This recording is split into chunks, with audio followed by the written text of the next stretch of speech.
Your Grand Island, Hastings, and Kearney local forecast with meteorologist Kit Cloninger.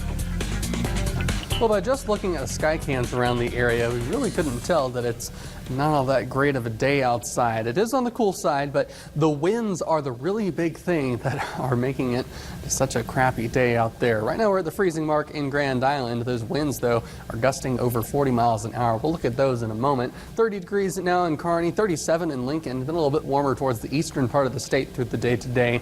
But let's take a look at some of the temperatures around the rest of the state. So we've got cold air that's moving into the area, 20s and mid-20s across the Sandhills right now, moving towards the Tri-Cities area, eventually towards eastern Nebraska. We see a little bit of a warmer air, so we've got this low pressure system coming through. We'll see in a moment. That's actually bringing in cooler air this direction and warmer air from the south and east. Here are those winds, and right where there's basically nothing around that circle, basically just to the northeast of Norfolk, maybe right over Wayne County is where the center of the low pressure system is. Not a whole lot of winds over there, but boy, these are the actual winds that are sustained. 40 miles an hour in Broken Bow, 37 in Lexington and Kearney, 31 for both Grand Island and Hastings, 38 out in Ogallala.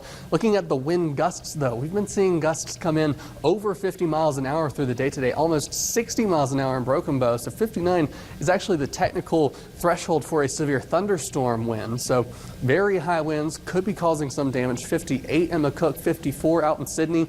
They've had the state high wind gusts through the day today at 67 miles an hour, 61 earlier in Imperial. So we've seen some very high wind gusts up to 60 even in Broken Bow, almost 50 in Hastings. And these are going to continue as we head through the overnight hours. Look for Doppler radar, we can see along with the winds, there's a little bit of snow with this system, some rain in the warm sector though over the Sioux City area. So let's zoom in a little bit on some of our northern hometowns around O'Neill and Holt County. We've seen sort of this streamer of some moderate snow coming through the Atkinson area, basically right there along Highway 11 moving south. And moving south a little bit further here towards the Tri-Cities area, we've had a couple bouts of flurries rolling through.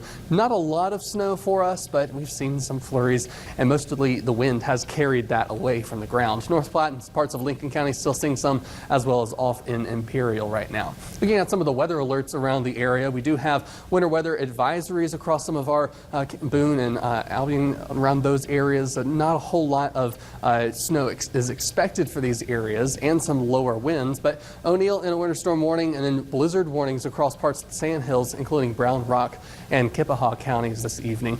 On top of all of that as well, we do have a high wind warning out for the majority of southern Nebraska. Now, off towards the east, it's going to start to wane just a little bit. It's not going to be quite as high, so wind advisory for them, but we're looking at those wind gusts exceeding 50 miles an hour well into tomorrow early morning.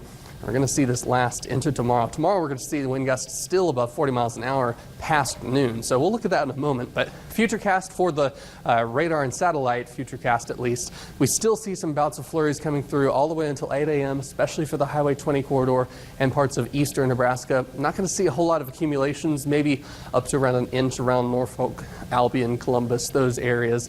Not going to see a whole lot for us here in the Tri-Cities, though.